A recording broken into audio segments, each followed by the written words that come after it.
இன்னைக்கு எல்லாருக்குமே ஆசை இருக்குது, எல்லா ஊழியர்களுக்கும் ஆசை இருக்குது, எல்லா சபைக்கு ஆசை இருக்குது. எல்லா சபையிலையும் ஒரு ஜப குறிப்பு எழுப்புதல் தான் அதிகமாக. இப்போ நீங்கள் அது நியாயமாகவும் கூட. ஏன்னு கேட்டிங்கன்னா, இப்போ இந்த ஏரியாவை எடுத்துக்கோங்க, சபைக்குள்ளே இருக்கிறவங்க அதிகமாக, சபைக்கு வெளியே இருக்கிறவங்க அதிகமாக, தேவனை அறிஞ்சவங்க அதிகமாக, அறியாதவங்க அதிகமாக. அறியாதவங்க தான் அதிகம். எந்த இடத்துக்கு போனாலும் அப்படி தான் இருக்குது. உலகளாவே 800 கோடி மக்கள் இருக்கிறாங்க. தேவனை அறிஞ்சவங்க 100 கோடி 200 கோடினாலும் 600 கோடி தெரியாமல் இருக்கு. தேவனை அறிஞ்சவங்க 300 கோடினாலும் 500 கோடி தெரியாமல் இருக்கு. அப்போ இவ்வளோ பெரியதான ஒரு அறுவடை இருக்குது, இவ்வளோ பெரியதான ஒரு தேவை இருக்கிறது. ஆண்டவர் 800 கோடி பேருக்கு தான் ரத்தம் சிந்தி இருக்கிறார்.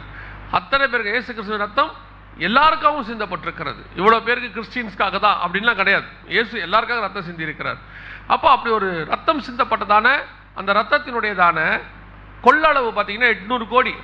இவ்வளோத்தையும் தாங்கும். சில டேம்லாம் பார்த்தீங்கன்னா கொள்ளளவு 130 அடி 200 அடின்னு சொல்லுவாங்க. ஆனால் தண்ணி பார்த்தீங்கன்னா கொஞ்சோண்டு இருக்கும். சம்மரில் போனீங்கன்னா இவ்வளோண்டு இருக்கும். அவ்வளோ பெரிய டேம் காலியாக இருக்கும்.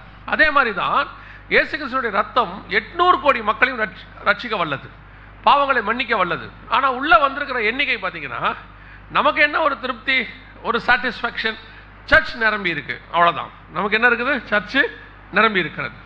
இப்போ நேற்று மீட்டிங் பார்த்தோம், மீட்டிங் நிரம்பி இருக்கு, சந்தோஷம். இப்போ நம்ம கீழே ஹால் போட போகிறோம், சந்தோஷம். எவ்வளவுதான் நிரம்பினாலும் வெளியே இருக்கிற கூட்டம் தான் அதிகம். இன்னும் வராதவங்க தான் எப்படி இருக்கிறாங்க? அதிகமாக இருக்கிறாங்க.